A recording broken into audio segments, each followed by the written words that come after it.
Mahirap talaga maging OFW dahil lahat ng okasyon sa buhay mo ay hindi mo sila makakasama tulad ng graduation ng anak mo, birthday, Pasko, bagong taon, at marami pang iba. Mag-isa mo itong haharapin. Yes, mag-isa. Homesickness ang isa sa pinakamatindi mong kalaban. Na kapag nadala ka, talo ka. Sa abroad, kailangan may lakas ng loob ka na harapin ang lahat ng pagsubok na mag-isa ka. Dahil bukod tanging sarili mo lang ang maaasahan. Maaasahan mo at tutulong sa'yo. Bayani ka.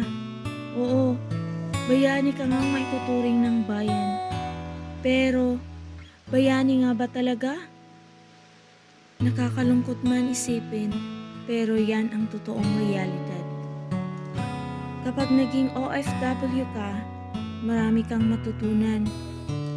Marami kang pagdadaanan, maraming hirap, lungkot, sakit, lahat ng sakit. Matututo ka dito na maging malakas na harapin ang lahat ng pagsubok sa buhay. Pagsubok sa buhay mo na ikaw lang ang nakakaalam.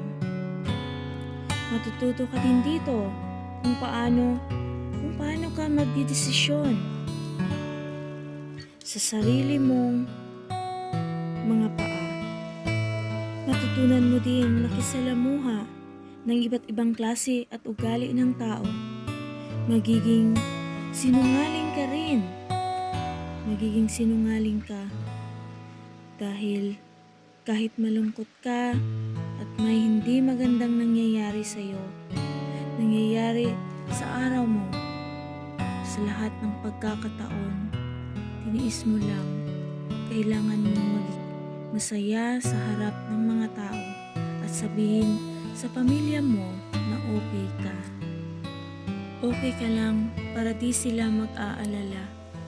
Pero bonus mo na sa buhay mo kung may pamilya ka na, may tuturing or marunong umintindi at pahalagahan ka. Sana maisip nila na hindi din madali ang kumita ng pera dito.